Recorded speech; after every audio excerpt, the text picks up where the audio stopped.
नमस्कार, रेशूज किचनमध्ये आपल्या सर्वांचे खूप खूप मनापासून स्वागत। आज आपण सोयाबीनमध्ये कढीपत्ता टाकून पौष्टिक, खमंग, कुरकुरीत आणि जेवणाची मजा दुप्पट करणारी रेसिपी बनवणार आहोत। चला तर मग पाहूया अशी कोणती रेसिपी आहे। तर त्यासाठी गॅसवर एक कढई ठेवायची। तर मी इथे पॅनचा वापर केलेला आहे।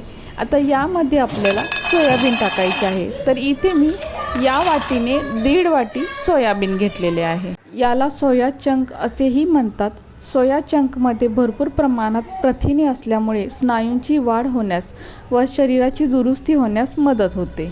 यामध्ये प्रथिने व फायबर जास्त असल्याने पोट जास्त वेळ भरल्यासारखे वाटते, म्हणजेच काय तर वजन कमी करण्यास मदत होते।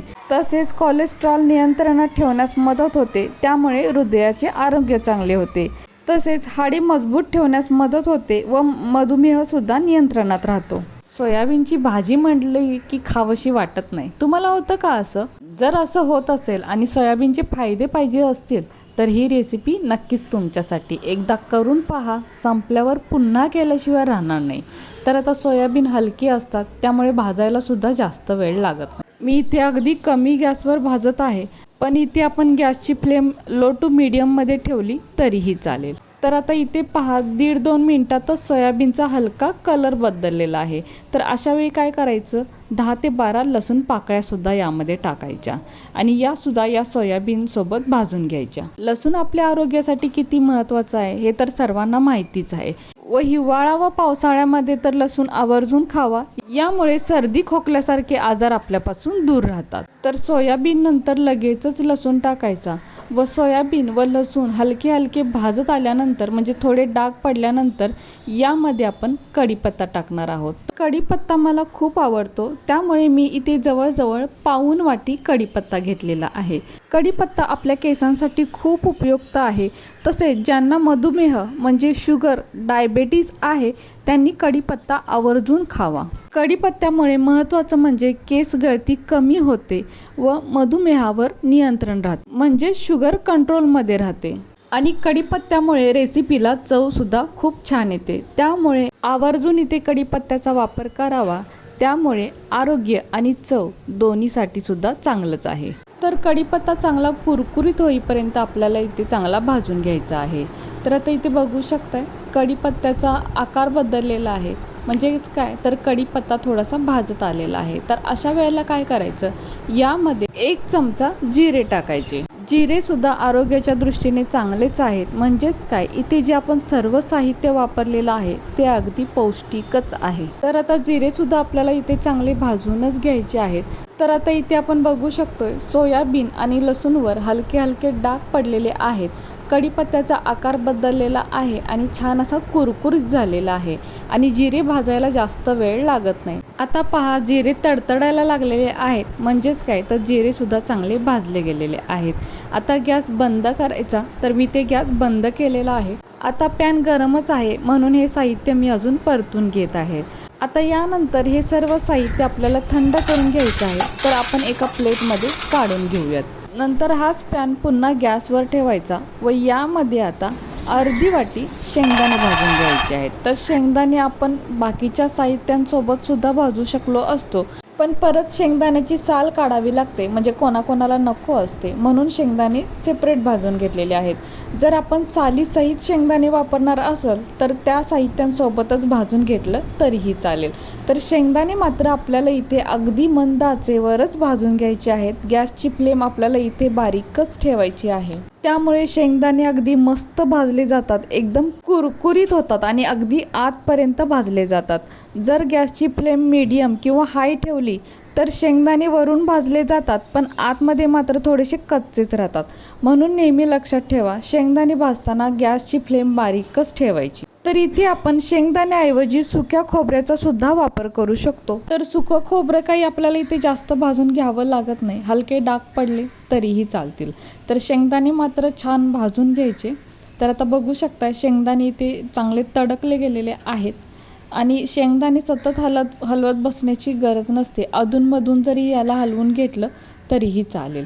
तर बघू शकता, आता शेंगदाण्याचा हलका कलर बदललेला आहे, पण अजून हलका कलर बदलेपर्यंत शेंगदाणे आपल्याला इथे छान भाजून घ्यायचे आहेत।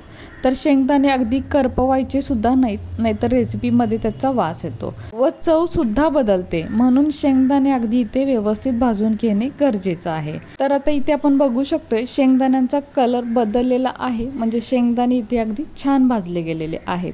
आता शेंगदाणे थंड होईपर्यंत असंच यामध्ये ठेवून देऊयात. तर आता इथे शेंगदाणे थंड झालेले आहेत आणि पॅन आता मी खाली उतरून घेतलेला आहे.